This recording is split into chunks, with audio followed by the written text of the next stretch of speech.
The annual Consumer Electronics Show in Las Vegas wraps up tomorrow, and even though attendance is down this year because of COVID, of course, exhibitors are still showing off some pretty amazing new products that might actually change the way we live, watch, even drive. Here to tell us about the latest and greatest is CNET Editor at Large, Brian Cooley. Brian, thanks so much for taking the time. Sure, Phil. All right, let's start with TVs, which everybody is excited about. Everybody can get on board with. Always a big part of the Consumer Electronics Show. What did you see making an impact? Two of the most interesting things I saw, aside from bigger, brighter TVs with more resolution, we always see that.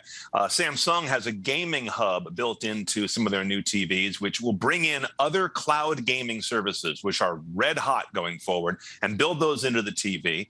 LG did something similar. They built in a telehealth hub in some of their future TVs, where you can access your doctor or get medical advice from a pharmacist. And of course, that TV has a camera on it, so you can have that telehealth meeting.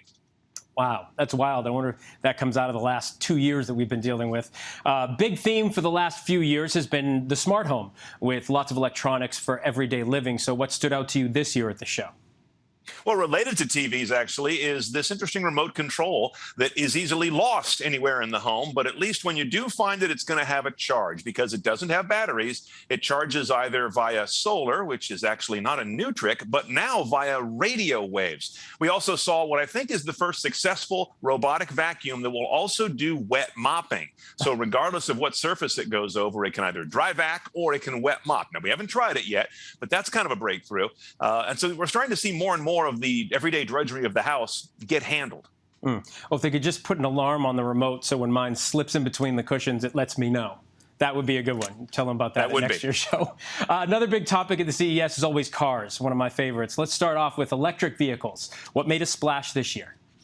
Well, the biggest splash was certainly the most expected, and that was the electric Chevy Silverado, which now bookends the electric Ford F-150, which made a huge splash a couple of months ago. So now the battle is on. The biggest thing in electric cars is electric trucks, for sure. And as a couple of executives in that sector have told me, if you can sell electric pickup trucks, you can sell electric anything. And I knew we were going to have to talk about this. What about autonomous or self-driving cars? We've been hearing a lot about them. Are we any closer to really seeing them everywhere? You know, almost every car that is shown at CES, and there were concepts from General Motors, from Mercedes, from several other car makers, and they all tend to roll in some degree of autonomy because that's just what you do now.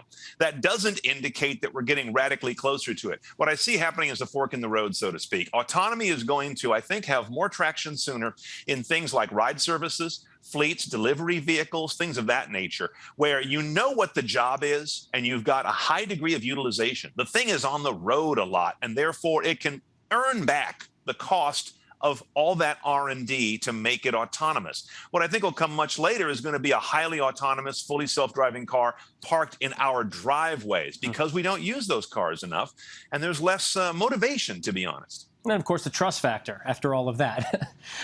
Were there any cars that had some really cool tricks but won't end up in our driveway?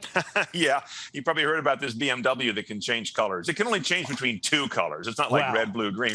It goes from very light, almost white, to very dark gray, almost black. That's because it has essentially a Kindle screen papered all over it. They covered it in what they call e-ink, just like your Kindle. Now, some would look at this and say, okay, that's silly, and they have no plans to bring it to market just yet. A lot of talk about the Metaverse this year, where we can interact in an alternate digital universe. What were the few products showcased that we'll be able to use soon in that arena? Well, Sony has come out with their new headset, which is called the PlayStation VR 2. And then later in the year, we fully expect another one to come out from Meta/Facebook/Oculus that is codenamed the Cambria, I think. And then the big one will be a highly expected headset from Apple. It'll be some combination of virtual or augmented reality. And without getting into the nuts and bolts of how they'll do what they do, this could be the trifecta we need of big names to say, hey, everyone, it's time to at least try this, and it's here to stay, and it's not just the domain of geekery. And of course, it will be a key component to at least some definition of this metaverse that you mentioned. The domain of geekery, is that yours? Do we need to trademark that? It is now. Gotta own it. You just claimed it on television. All right, finally, there are always some of these very cool gee whiz moments, these products that are unveiled at the CES. This year, what stood out for you in that sense? One that'll keep you awake at night once you see it. Sorry, it's called Amica. It's a lifelike robot from a company called Engineered Arts. It's actually not their most lifelike. They make one that literally looks like a human. This one looks human-like. And they say the point here is for it to not look too human-like, because everyone knows that's a trick, but also to not look machine-like, because that's hard to relate to. It's not trying to fool you that it's a human, but it's trying to relate to you as a human. It's very interesting. Still, sleep with one eye open, right? All right. Thanks so much for joining us. Brian Cooley, CNET Editor at Large. We really appreciate it. Thank you, Phil. Hi, everyone. George Stephanopoulos here. Thanks for checking out the ABC News YouTube channel. If you'd like to get more videos, show highlights, and watch live event coverage, click on the right over here to subscribe to our channel. And don't forget to download the ABC News app for breaking news alerts. Thanks for watching.